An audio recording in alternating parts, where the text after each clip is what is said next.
ভাবছি কি আর ভাবনা কিটা আছে কি আমরা শেষ তো হয়ে গেলাম, সরকার কোনো সাহায্য তো আর দিতে পারবে না, দিবেও না। মিথ্যা প্রতিশ্রুতি দিয়ে চলে গেল, ও আপনার ভালো গাড়িতে চড়ে চলে গেলো, আমরা মাটিতে পড়ে আছে। দিকশূন্যপুরের দিকে তাকিয়ে দীর্ঘশ্বাস ফেলছিলেন ভরত মণ্ডল আর বলছিলেন, মিথ্যে প্রতিশ্রুতি দিয়ে ওরা গাড়িতে চেপে চলে গেল, আমরা মাটিতে পড়ে আছি। পাড় ভাঙতে ভাঙতে এবার দেওয়ালে পিঠ ঠেকেছে রতুয়া ১ নম্বর ব্লকের কান্তটোলা গ্রামের ভরত মণ্ডলের পরিবারের মতো একাধিক পরিবারের। গঙ্গা গিলে নিয়েছে কার্যত পুরো গ্রামটাই। মালদায় গঙ্গা ভাঙন নতুন কোনো ঘটনা নয়। ২০১৪ সালের কেন্দ্রের চালু করা নমামি গঙ্গে প্রকল্পের আওতায় আসেনি মালদার গঙ্গাপাড়ের গ্রামগুলি। জমি আগেই গিয়েছে, এবার নদীর গ্রাসে ভরতের ভিটে বাড়িও।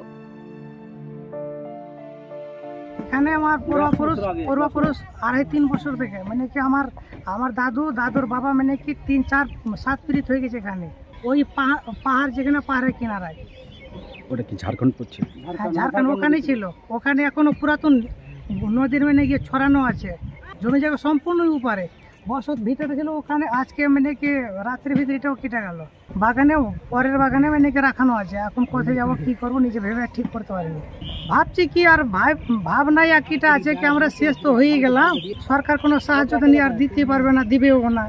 মিথ্যা প্রতিশ্রুতি দিয়ে চলে গেল, ও আপনার ভালো গাড়িতে চড়ে চলে গেলো, আমরা মাটিতে পড়ে আছে।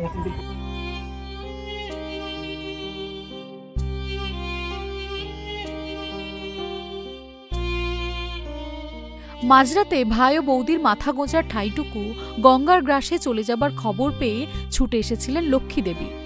জানালেন অবশিষ্ট নেই কিছুই।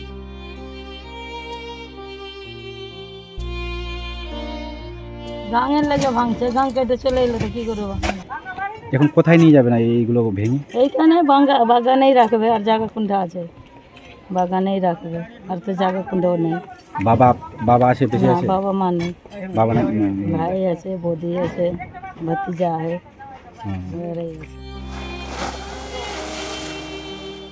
ভোট আসে, ভোট যায়, আসে প্রতিশ্রুতি, আবার ভোট মিটতেই তা উবে যায় অনেকটা কর্পূরের মতো। গঙ্গার গ্রাসে তলিয়ে যাওয়ার শেষ কোথায় মালদার গ্রামগুলোর? প্রশ্ন একাধিক, তবে উত্তরটা অজানা। ইটিভি ভারত, মালদা।